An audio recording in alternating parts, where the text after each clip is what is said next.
It's not about the value of your soul. It's about the value of you in the marketplace. There's always two pains in life. There's the pain of discipline, or there's the pain of regret.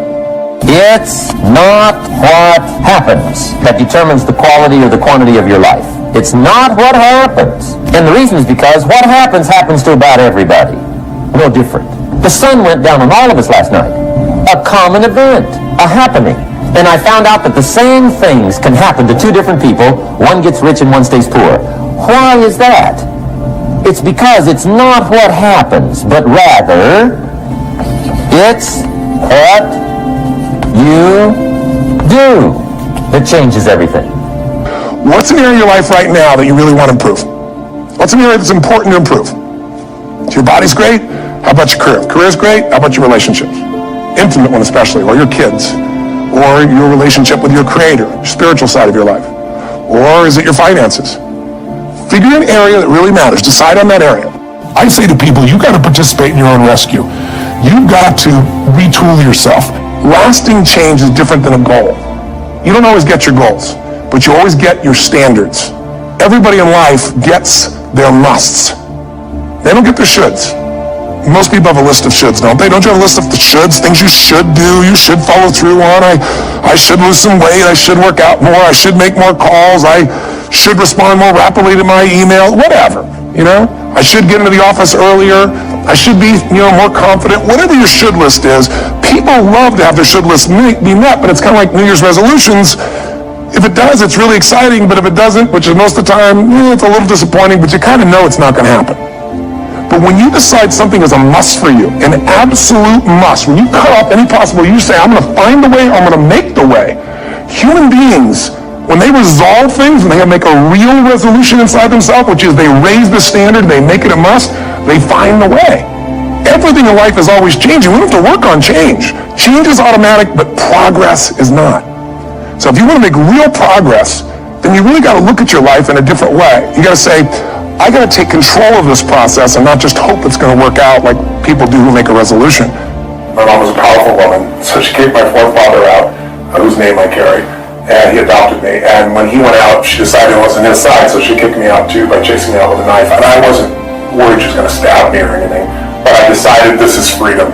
I've got to find a way to make my life work. But I had no money. I had a 1960 Volkswagen I worked $40 a week as a janitor to buy and pay for. And so I had no car, I had no money, I had no anything. I went and slept in a person's laundry room, and then I decided I've got to figure out what to do, and I needed to feed my mind because I was so depressed, I was so overwhelmed. I'm missing my brother and sister and feeling just completely out of sorts. So I got on a bus and I traveled 14 miles, I remember, because I ended up running it one time. And I went to this bookstore and I bought this book called The Magic of Believing by Claudia Bristol. It's the first real book other than maybe Think and Grow Rich or Emerson's essays. And I started on this journey of saying every single day I'm going to feed my mind. I'm not going to hope good thoughts show up. I'm going to read biographies. I'm going to find out what makes people tick. I'm going to understand what makes me tick. And I wanted to read a book a day, but I didn't do that. I took a speed reading class and I read 700 books over 7 years. And they were all personal development, human development, psychology, physiology. And then what I try to do is take anything that I learned and apply it. And then when I applied it, I was 5'1" in my sophomore year in high school. I'm 6'7" now. I tell people the difference is personal growth. But sincerely, I became Mr. Solution because I wanted to help everybody. So I was this little fat guy, and I couldn't lose weight, and I lost weight. All my buddies were like, how'd you do that? And I said, well, here's what I did. And they lost weight, and then we all got girls. And that led to, as a young kid, that led to where, if you had a problem, I was Mr. Solution, especially if you're a girl, I was more motivated to help you. So the breakthrough was really understanding the power of compressing decades into days. And if someone has spent decades of their life, and they compress it into a book, and you can read it in an hour or a few days, you have such an advantage, because when you learn by your own experience, it's painful and it's slow. When you learn by other people's experience, everybody knows in the financial world, other people's money is leverage, right? Well, other people's experience is more powerful than other people's money, because you can have the money and lose it. But if you get the experience, you can change it all. So I think that was the beginning for me, and it set me on a lifelong path of hunger. I've never lost my hunger.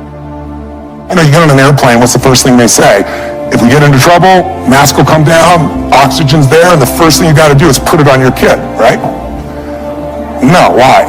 Who do they tell you to put it on? Yourself, you selfish bastard. What's the deal here, right? But it's because if we don't take care of ourselves, we can't care of them. So for leaders, what I always tell them is, it's you first. It starts with you, and it starts with your psychology. 80% of growing a business, if you look at what the chokehold is on our business, it's always the leader. And 80% of that chokehold is the psychology, and 20% is the mechanics. I mean, people in this room know the mechanics and strategies beyond what anybody on earth knows in their category. So it's really about you being in the state where you execute. It's like I always tell people, knowledge is not power, it's total BS. Knowledge is potential power. Execution trumps knowledge every day of the week. And so my life is, how do you get yourself to execute? And execution comes from learning to put yourself in that right state every day. What do these people need to get started? Why aren't they starting? We all know the answer is fear. But the difference with you guys or me or anybody who's followed through is we're more afraid of what life would be like if we don't follow through than the person who's willing to settle for what they got and kind of hope it'll change and maybe purchase something for the moment and then not follow through with it. It's almost like people, overachievers, have a little more fear. They're a little more afraid of missing out. They're afraid of not being there, or they got a strong enough reason to follow through. So I'd say, if you're looking at home, you want to give somebody some value, go, where do I start? I'm sick of this. That's a damn good place. Once you break through, then it just becomes a game. The people that are getting your products have not yet broken through in most cases. The breakthrough happens by conditioning your mind every day, by feeding it a role model or story. It's putting yourself in a peak state where you follow through by getting physically strong. It's creating a little ritual of doing a little bit each day, and then you get momentum. But the most important thing of all is what we start out with. Why? Why is it a must for you? It doesn't have to be you're against the wall, but it has to be something you're hungry for, because the only difference in people is hunger. And if you're not hungry, get around people that are hungry and something will hit you. So people can change their standard by getting around where it's better. People can change their standard by getting associated with what's true, like the bills they got to solve, the problems they got to do it. Or they can do it because they're excited, because it's something new they want to take on. Everyone's different, but they got to find the why, and they got to come up with some daily rituals to get them going and just do a step at a time. That's where you get momentum. People that succeed when opportunity's there, they trust. They trust. If I'm going to thrive, this is here in my life for a purpose. Life isn't happening to me. Life is happening for me. And even this pain or challenge or this opportunity is something I'm going to find a way to make use of. I need to make a decision, and I need to do something right now to move things forward in the direction of what I really want for my life. Even if I don't know the final destination, I need to move in that direction. I need to take some form of action. Most people, they have all these visions. Maybe they start to make a little sort of decision. They don't make a real decision because they don't act on it. And if you don't act on it, your ideas, your dreams will die in your mind. They'll die on your lips. And think about it. Most people in North America, around the world, the Western world, are they truly fit, strong, and healthy? Do they truly have a relationship that's totally passionate? Do they love their work? Are they economically free? The vast majority of you and I both know the answer is no. If you want to be like most people, then what you got to do is figure out how to survive. If you want to lead, you got to thrive. And you have that capability, and you're probably already doing it. I'm probably speaking to the choir to some extent. If you're still watching this right now, you can turn me off as a raging maniac who's on a rant, because that's what I am. I'm on a rant right now. A rant to call to your soul to say, no matter how great life is, take it to the next level. Find a way to thrive on the very things that stop other people in their tracks. Thrive on what produces fear inside you and in other people. Thrive on something that you envision that you have a higher purpose for. Thrive by being decisive. Thrive by taking massive action. And if the massive action doesn't work, if what you try doesn't work, just simply try something else. And if that doesn't work, try something else. If that doesn't work, try something else until you find what works. Now you can speed that up by modeling, by finding somebody who's already getting the results that you want to get in your life. Somebody who already has lost 30 pounds and kept it off. They aren't lucky. It's been 5 years. Somebody who started with nothing and now they're financially free and their family has an extraordinary quality of life. Why not figure out what they do? Somebody who truly is happy, not because everything's going their way, because they find a deeper meaning and a richness in everything around themselves, whether it be their children or nature or even problems.